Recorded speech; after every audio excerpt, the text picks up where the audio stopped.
a forest for shelter after their village was attacked by a mob. They were later rescued by the police and were being taken to the police station, where they were stopped by the mob. The frenzied group of men forcibly took the women from police custody. They were stripped and made to walk naked down a road, brutally gang raped in broad daylight. If what I'm telling you is not shocking enough, there is more. On the 4th of May, just when ethnic clashes had begun to engulf Manipur, the case is typically filed against unknown people, whereas in this case, the faces of the culprits are clearly visible. Even though of July, the video emerged on social media and immediately went viral.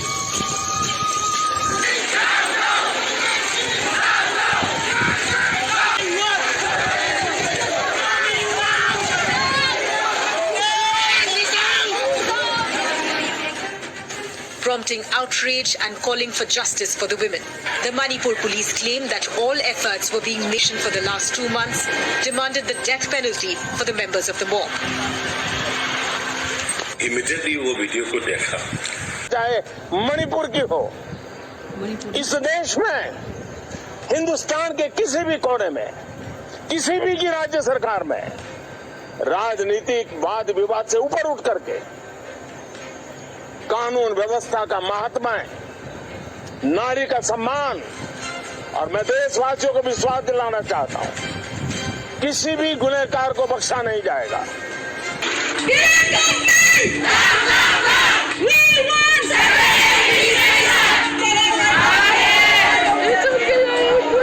We cannot go, we cannot live freely, we cannot travel, we cannot cultivate our food.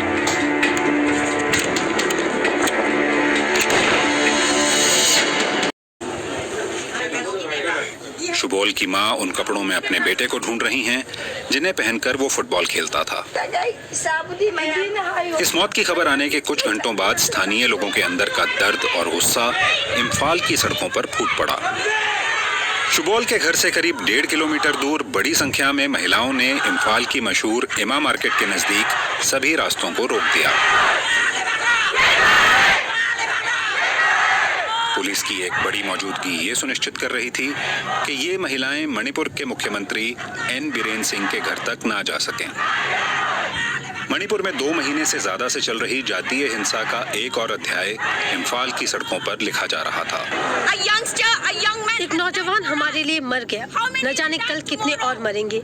हमारी रक्षा करें, ये हमारा अनुरोध है। हम मरना नहीं चाहते, हमारा परिवार है, हमारे बच्चे हैं, प्लीज हमें बचाएं। ये महिलाएं इस बात से भी आहत थीं कि प्रधानमंत्री नरेंद्र मोदी ने अब तक मणिपुर हिंसा पर कुछ नहीं कहा है। मैं मोदी जी से कहना चाहती हूँ, आर वी इंडियन? हम इंडियन है क्या? हम मन से पूछते हैं, थोड़ा सा भी हमारे लिए वो सोचते हैं, हमको इंडियन समझते हैं, तो आइए देखिए क्या हो रहा है मणिपुर में। राज्य में 3 मई को हिंसा शुरू होने के बाद से अब तक 142 लोगों की मौत हो चुकी है और करीब 60,000 लोग बेघर हो गए हैं। राज्य सरकार के मुताबिक इस हिंसा में 5,000 आगजनी की घटनाएं हुई हैं। हाल ही में सुप्रीम कोर्ट में दायर एक रिपोर्ट में मणिपुर सरकार ने कहा कि इस हिंसा से जुड़े कुल 5,995 मामले दर्ज किए गए हैं और 6,745 लोगों को हिरासत में लिया गया है। हिंसा की शुरुआत जिस चुराचांदपुर से हुई थी, हमने वहां का रुख किया। चुराचांदपुर इम्फाल से सिर्फ 70 किलोमीटर की दूरी पर है, लेकिन यहां पहुंचना अब आसान नहीं है।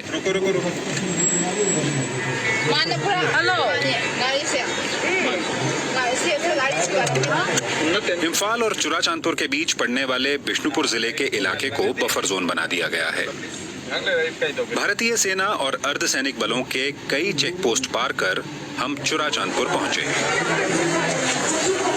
वहां का नजारा दिल दहलाने वाला था। हिंसा में मारे गए लोगों की याद में बनाए गए स्मारक के सामने रोते बिलखते लोग अपने दर्द से जूझते नजर आए।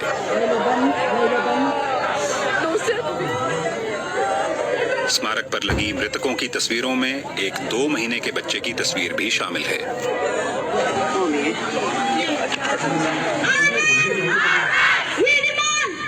काले कपड़े पहने दर्जनों महिलाएं स्मारक के सामने सड़क पर विरोध प्रदर्शन करती दिखीं।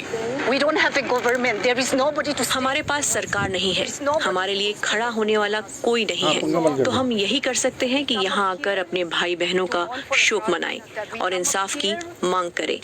हमें बचा लीजिए। दुनिया की दोनों समुदायों ने एक शांति समझौता किया और ये फैसला लिया कि वो एक दूसरे के खिलाफ हिंसा नहीं। हिंसा ये बात बार बार याद दिला रही है कि दोनों समुदायों के बीच अविश्वास की खाई लगातार गहरी होती